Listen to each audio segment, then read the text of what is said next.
Look at the topic. Trying to really go into the Bible to prove to the, not to them brothers, but the people that's there. What's the topic? That the black woman is God. Well, inside of the Bible. Let's make this clear. The title, the subject matter, yes, is, because I don't want to demean the black woman. Okay. So the subject matter is, I will prove that the Bible is plagiarized, okay, using the Bible on out, and I will also prove that the woman is God, according to the Bible.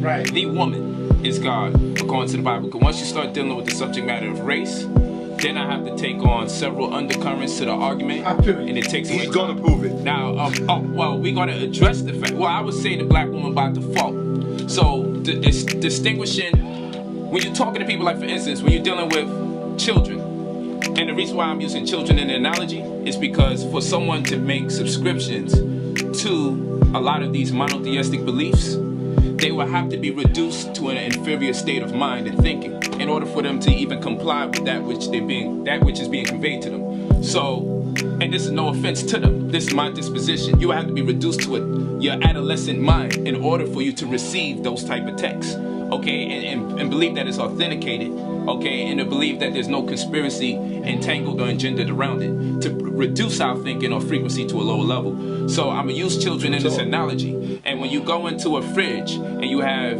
blue juice, green juice, and orange juice, okay, and you tell your child the fridge is your oyster, pick whatever you want, you'll find that sometimes having too much options causes confusion.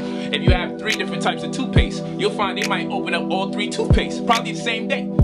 So the reason why I'm saying this is, I'm dealing with a religious mind state, and there are some very intelligent religious people out there. Monotheistic people. Okay, but what I'm going to tell you is the adherents. I don't know. The adherents have been reduced to childlike thinking. To me, the most intelligent religious adherents out there would be the people that know that they're bamboozling the people in those institutions.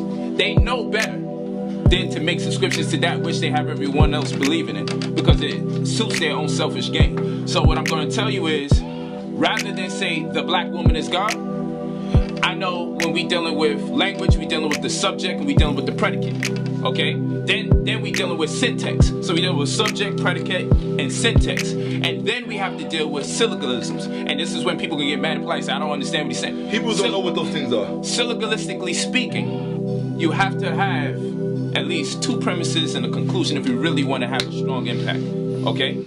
Or a premise and a conclusion. But you really want to have 2 premises and a conclusion, syllogistically speaking, to really formulate a serious idea or punctuate your idea. So, I know that because I'm talking to people who have been reduced to their adolescent structure, infrastructure mentally, I know what's going to take place when I say the black woman is God according to the Bible. Their mind has to grasp at too many items. Now I'll say this, Jesus, when I say Jesus to the average brother or sister, there's the white one and there's the black one that comes into play. When we say the word period, right, you'll find in a lot of Proto-Semitic languages they don't have homophones.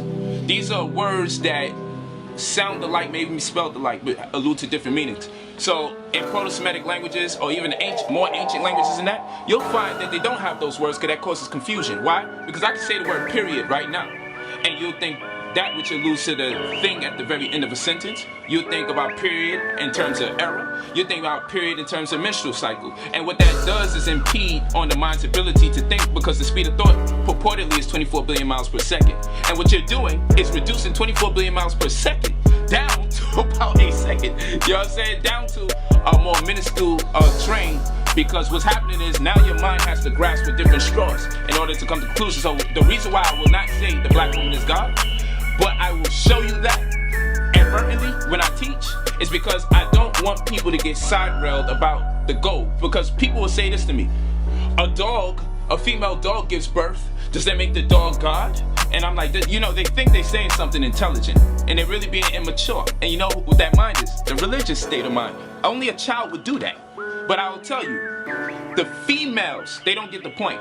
The females of the human species, I rendered that of God based on dictionary definition, and one of which being Merriam-Webster's dictionary definition would be, a God is one who is in a specific aspect of creation. Does this hold the man null and void? No.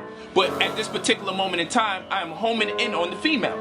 Can the man play the role as God? Yes, God is a neuter now. it applies to both male and female, first and foremost. So sometimes people say, how can you call her God? Then who's the goddess if she's God? God is a neuter now. I have to say this to clear some things up, because what you just opened up is Pandora's box just from asking that one question. That's why I was just being humble.